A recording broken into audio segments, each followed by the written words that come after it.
Live NFL trivia every Wednesday night on Twitch at 9 p.m. Eastern. Come show off your football knowledge for a chance to win cash prizes. Check the link in the description to find out more. And now, on with our feature presentation. When a team tries a surprise onside kick, they usually have two goals in mind. Number one, steal a possession. In a 60-minute game, you don't have too many opportunities to get a hold of the ball, and every possession counts, especially in a close contest. If you can recover an onside kick and steal a possession away from the opposition, that is absolutely monumental. However, the second thing, and perhaps the biggest thing, is to steal momentum and completely change the complexion of the game. If you're trying a surprise onside kick, you're saying that the other team is expecting to get the ball back and is expected to be pretty comfortable, seeing as they trust their offense. However, you're not going to let that happen. And usually, because of the high-risk nature of it, you only see teams try this when they desperately need to flip the momentum, and not when they already have all the momentum. In other words, you don't see teams doing what Scott Frost just did with Nebraska this past Saturday against Northwestern. For those who did not see this game, or for those of you who are watching this well past the upload date and have no idea what happened and need the appropriate context, here's a brief rundown. It's August 27th, 2022. And we're in Ireland for this Big Ten matchup between the Nebraska Cornhuskers and the Northwestern Wildcats. Oddly enough, this is not the first time I've done a video about a college football game that took place in Ireland, as if you want to learn more about the absolutely disastrous game that took place in 1990 between Ball State and Ohio, where everything was a failure and the game got canceled just days before the teams were set to make the trip, click the card in the upper right corner. And aside from the fact that this is the first game of the season, and it's in front of a national television audience on Fox, this is an absolutely monumental game for Nebraska, and in particular, this man right here, head coach Scott Frost. He enters this game on incredibly thin ice, with a hot seat that's so hot that if you didn't know any better, you would think that he lives in the center of a volcano. After 4 consecutive seasons with a losing record and no bowl appearances, including a 3-9 season in 2021, where Nebraska lost one-possession games as easily as the average American loses TV remotes, it's clear that this season is do or die.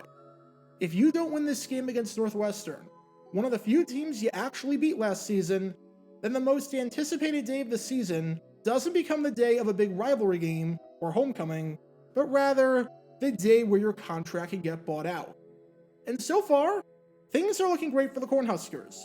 After a bit of a slow start where they trailed 17-14 at the half, when the Cornhuskers came out of the locker room for the second half, it seemed like everything was changing. After Nebraska got a stop to start off the half, they drove 88 yards down the field, and eventually scored a touchdown after Anthony Grant ran it in from 3 yards out to give the Cornhuskers a 21-17 lead. Then, on the very next play from scrimmage, Northwestern fumbled, with Cam Porter losing the ball, and Caleb Tanner recovering, giving Nebraska the ball in Northwestern territory with a golden opportunity to make it a 2-possession contest. And sure enough, they take advantage of that, as after another touchdown run by Anthony Grant, with this one coming from 46 yards out, Nebraska leads it 28-17. In less than 6 minutes, Nebraska turned a halftime deficit into what seemed like the makings of a potential runaway if Northwestern wasn't careful. If Nebraska got one more stop and scored one more touchdown to make it a 3-possession game, then this game would be pretty much over, as you would have to imagine that it would be tough for the Wildcats to claw their way back. But what if you didn't need to get that stop? What if you could bypass that stop and just steal a possession outright with a surprise onside kick? Well, that's what Scott Frost opted to go with here. Up by 11 points, and with all the momentum on his side, he went for the onside kick. It's an incredibly bold strategy. And the end result? Well, put it on my shoulders and run like that is going to give him even more of the workload. Oh, and an onside kick. Northwestern is on it. Yeah, it did not work out. Not at all. Northwestern recovered with great field position at Nebraska's 44-yard line. They scored a touchdown to make it a 1-possession game again. They got back all the momentum that Nebraska had and then stupidly lost on that play, and they wound up winning it by a final score of 31-28, stunning the college football world and sending the entire state of Nebraska into a state of shock during week 0. Now look, with a surprise onside kick, a lot of the time, the reaction to the play comes entirely from hindsight, Usually, a surprise onside kick isn't a play that you judge at the time that it happened, like calling a run play up the middle on 4th and 5 like literally everyone but James Franklin could have told you was going to fail. It's either a genius move if it works, or a stupid move if it fails. You recover the surprise onside kick, and people are saying that no one saw it coming. You don't recover the surprise onside kick, and people are saying, how could you be so stupid? Everyone saw that coming. I don't want to do that. That's surface level analysis that offers absolutely nothing, and offers no new angle whatsoever on the situation. Instead, I want to look at history. I want to look at precedent. I want to look at what the odds were of that play working based off of the coaching history of Scott Frost, and whether his team had any success whatsoever in these sorts of situations. Which is why I watched every single onside kick that a Scott Frost-led team has ever attempted, both at Nebraska and at his previous stint at UCF. And the results? Well, we'll get to those in just a bit. But before I do that, we have to point out one thing with this risk-reward analysis, and that is this. What happens if the play fails? Obviously, we know what happens in this game with the failure of the surprise onside kick. It resulted in a Northwestern touchdown.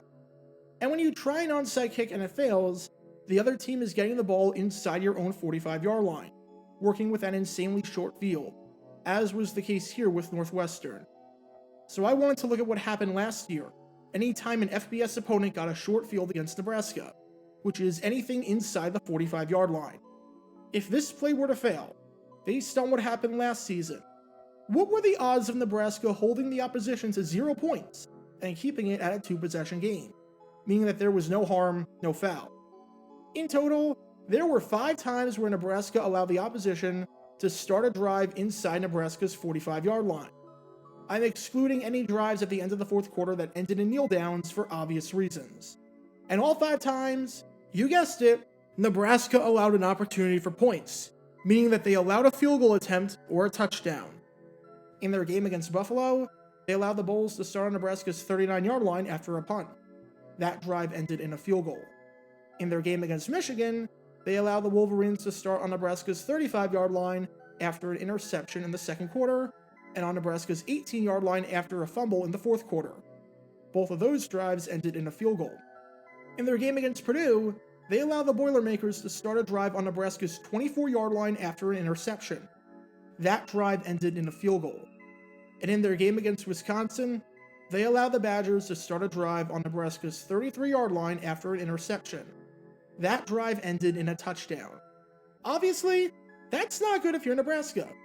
What this means is that based on past history, if this surprise onside kick fails, Northwestern has an extremely high chance of ending the drive with either a field goal or a touchdown, and making it a 1-possession game, which is not what you want to have happen. In other words, this surprise onside kick just got extremely riskier. Not just because you have everything to lose since you already have the momentum, and usually the team that tries a surprise onside kick has nothing or very little to lose, but because you're practically guaranteed to give up a chance at points if this fails. So with that being said, let's look at every onside kick that Scott Frost has had his team attempt as a head coach, both at Nebraska and at UCF, where he coached from 2016 to 2017. And I should note that there is a drastic difference between a regular onside kick and a surprise onside kick. However, there are examples of both such kicks in the data here, and it makes no difference overall. The most recent onside kick that Frost tried came last year against Purdue, when they were down 28-23 with 2 minutes left in the fourth quarter. This one didn't work, so we're 0 for 1. Prior to that, it came last year against Minnesota, when they were down 30-23 with just over a minute left in the game. Once again, it didn't work, so we're 0 for 2. Nebraska tried an onside kick in 2020, when they tried one against Illinois down 41-23 with just over 2 minutes left. And once again, it failed, so we're now 0 for 3 in this decade with the onside kick. However, none of these have been surprise onside kicks, so it's like apples and oranges. That is, until we get to 2018, when Nebraska tried to pull this off against Ohio State. I'll let you be the judge as to whether this plan worked or not. For Nebraska, send it away to Johnny Dixon, but he stumbles, and what in the world was that? Yeah, it didn't work. Anytime you get an announcer bewildered and saying, "What in the world was that?" you know it's bad. Those are the 4 times that Frost ever had his team try an onside kick, whether it was a surprise or not. All 4 times, it ended in failure. But we're not done yet, because we have to go back to his days at UCF to truly examine this. And while coaching the Knights, he had his team try 2 onside kicks, which oddly enough, both came in 2016 in the same game against South Florida. One of them was expected. There were 3 minutes left, and UCF was down by 10. They tried an onside kick, and it failed. 0 for 5. The other one, much like the Ohio State one in 2018, was a surprise. And on the surface, it looked like UCF pulled this one off, and Frost was able to successfully gain a possession from this play. However, after a review, it was determined that there was any illegal touching. Watch closely at Trey Neal, the first man to touch the ball. He was well out of bounds before he recovered the kick. That is an illegal touching. You can't go out of bounds on your own and be the first player to touch the ball. This meant that the kick was not successful. And this means that, when you add everything up, before this game, Scott Frost was 0 for 6 lifetime on onside kicks, including 0 for 2 on surprise onside kicks. So let me get this straight. Nebraska had an 11-point lead. They had all the momentum on their side. And instead of kicking it off deep to Northwestern and making them drive the length of the field, you kick it short and try to fool them with a surprise onside kick.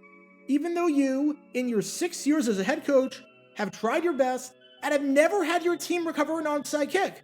And even though, if the kick fails like it always has, you've guaranteed the fact that your team will give up points. You're calling a play with a success rate of 0% that leads to a sequence that has a failure rate of 100%. How does that make any sense?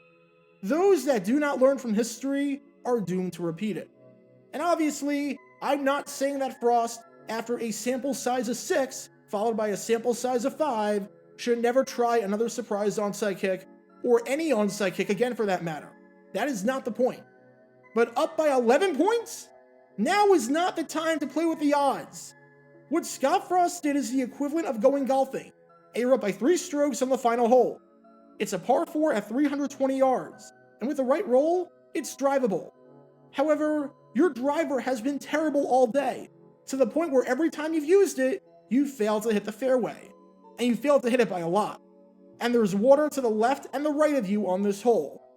Scott Frost is the idiot that decides to use the driver on this hole, and then has the audacity to blame every outside force but himself when it fails, to the shock of no one.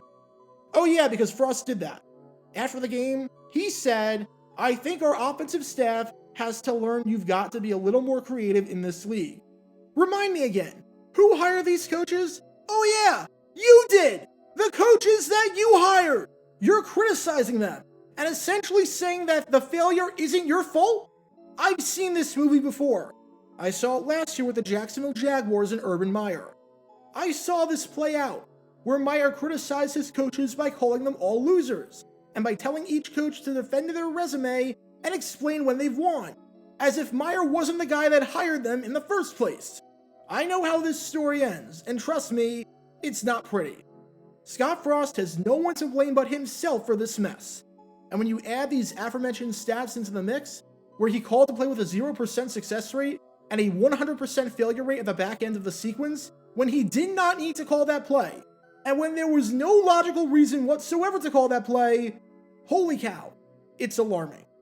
Because one thing is for certain, on October 1st, Scott Frost can be bought out of his contract for $7.5 million instead of $15 million. That's a big difference. And based on what happened on Saturday, Cornhusker fans across the country are counting down the days until that can happen. And honestly, after this stunt he pulled on Saturday, I don't blame them in the slightest bit. Because the reception towards Scott Frost right now could not be frostier. Get your official Jaguar Gear 9 merchandise by going to jg9shop.com, and be sure to like this video, ring the notification bell, and subscribe down below if you haven't already, as it helps the channel out a lot. And be sure to check out Twitch every Wednesday night at 9 p.m. Eastern for your chance to play NFL Trivia and win cash prizes. Link in the description below. Also, special thanks to all of our Patreon supporters for helping out the channel. Your support is greatly appreciated. So you can become a patron and request future video topics in the description below.